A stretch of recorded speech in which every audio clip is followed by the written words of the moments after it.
ത്വക്കിനെ ബാധിക്കുന്ന ക്യാൻസറാണ് melanoma. Melanocyte എന്നറിയപ്പെടുന്ന കോശങ്ങൾ അമിതമായി വളരുന്നതാണ് മെലനോമയ്ക്ക് കാരണം.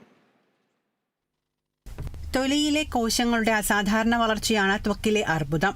Melanoma, carcinoma, squamous cell carcinoma തുടങ്ങി പലതരത്തിലുള്ള സ്കിൻ ക്യാൻസറുകളുണ്ട്. ചർമ്മത്തിന് നിറം കൊടുക്കുന്ന മെലാനിൻ എന്ന പദാർത്ഥത്തെ ഉൽപ്പാദിപ്പിച്ചെടുക്കുന്ന കോശങ്ങളെ ബാധിക്കുന്ന അർബുദമാണ് മെലനോമ. ഇത്തരം കോശങ്ങൾ അമിതമായി വളരുന്നത് മൂലമാണ് മെലനോമ ഉണ്ടാകുന്നത്. വർണ്ണവസ്തുക്കൾ നിർമ്മിക്കുന്ന കോശങ്ങൾ കൂടുതലായി കാണപ്പെടുന്നത് ചർമ്മത്തിലാണെങ്കിലും ചർമ്മത്തിൽ എവിടെ വേണമെങ്കിലും മെലനോമ ബാധിക്കാം. കണ്ണുകൾ, മറ്റ് ശരീരഭാഗങ്ങൾ, അപൂർവമായി കുടൽ എന്നിവയെയും മെലനോമ ബാധിക്കുന്നതായി കാണാറുണ്ട്. മറ്റ് ത്വക്ക് ക്യാൻസറുകളുമായി താരതമ്യം ചെയ്താൽ മെലനോമ പൊതുവെ സാധാരണമല്ല, എന്നാൽ പെട്ടെന്ന് വ്യാപിക്കുമെന്നതിനാൽ അപകടകാരിയാണ്. Superficial spreading melanoma, nodular melanoma, lentigo maligna melanoma, acral lentiginous melanoma എന്നിവയാണ് വിവിധതരം മെലനോമകൾ. ചർമ്മത്തിൽ പുള്ളികൾ, പാടുകൾ എന്നിവ പ്രത്യക്ഷപ്പെടുക, നിറം മാറുക, പാടിന്റെ അല്ലെങ്കിൽ പുള്ളികളുടെ സ്ഥാനം അല്ലെങ്കിൽ വലിപ്പം വ്യത്യാസപ്പെടുക തുടങ്ങിയവയൊക്കെ മെലനോമയുടെ ലക്ഷണങ്ങളിൽപ്പെടുന്നു.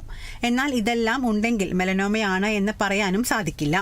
മെലനോമയുടെ കൃത്യമായ കാരണം കണ്ടെത്തിയിട്ടില്ലെങ്കിലും അൾട്രാ വയലറ്റ് രശ്മികളോട് ദീർഘനേരം സമ്പർക്കം പുലർത്തുന്നത് കോശത്തിന്റെ DNA നശിപ്പിക്കുകയും പ്രതിരോധ ശേഷി ദുർബലമാക്കുകയും ഇത് സ്കിൻ ക്യാൻസറിന് കാരണമാവുകയും ചെയ്യാം. പുകയിലയുടെ അമിത ഉപയോഗവും അമിതമായി റേഡിയേഷൻ ഏൽക്കുന്നതും കാരണങ്ങളായി കരുതപ്പെടുന്നു. നേരത്തെ കണ്ടെത്തിയാൽ പൂർണ്ണമായും ചികിത്സിച്ചു മാറ്റാൻ സാധിക്കുന്ന രോഗമാണ് മെലനോമ. ശരിയായ ആരോഗ്യ പരിപാലനവും ചികിത്സയുമാണ് രോഗമുക്തിക്ക് അനിവാര്യം. Health desk, Kerala vision news.